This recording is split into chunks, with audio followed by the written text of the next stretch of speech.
సహజంగా త్వరగా బరువు తగ్గాలనుకునే వారికి ఉపవాసం వల్ల అనేక ప్రయోజనాలు ఉంటాయి. ఉపవాసం ఉన్నప్పుడు శరీరం కీటోసిస్ స్థితిలో ఉంటుంది. ఈ కీటోసిస్ స్థితిలో మన శరీరం ఎనర్జీ కోసం గ్లూకోజ్కు బదులుగా నిల్వ ఉన్న ఫ్యాట్ని కరిగిస్తుంది. ఇది సహజంగా క్యాలరీలను తీసుకోవడం తగ్గిస్తుంది. అలాగే ఉపవాసం ఇన్సులిన్ నిరోధకతను తగ్గించడం ద్వారా రక్తంలో చక్కెర స్థాయిలను నియంత్రించడంలో సహాయపడుతుంది. టైప్ 2 డయాబెటీసు, ప్రీ డయాబెటీస్ ఉన్నవారికి ఈ ఉపవాసం చాలా బాగా ఉపకరిస్తుంది. మెదడు పనితీరు బాగుంటుంది. ఉపవాసం ఉన్నప్పుడు మెదడు న్యూరోట్రోపిక్ కారకం ఉత్పత్తిని పెంచుతుంది. ఇది మెదడు పనితీరుకు మద్దతు ఇచ్చే మరియు మెదడు కణాల క్షీణతను తగ్గిస్తుంది. ఉపవాసం కొలెస్ట్రాల్ స్థాయిలను, రక్తపోటును, ఇన్ఫ్లమేషన్ను తగ్గించడంలో సహకరిస్తుంది. ఇవన్నీ గుండె ఆరోగ్యాన్ని మెరుగుపరచడంలో దోహదం చేస్తాయి.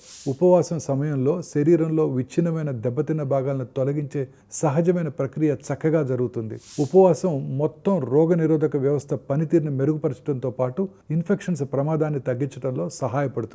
పేగు ఆరోగ్యం మరియు జీర్ణక్రియ కూడా మద్దతిస్తుంది. ఆయుష్ పెంచి వృద్ధాప్యాన్ని ఆలస్యం చేస్తుంది.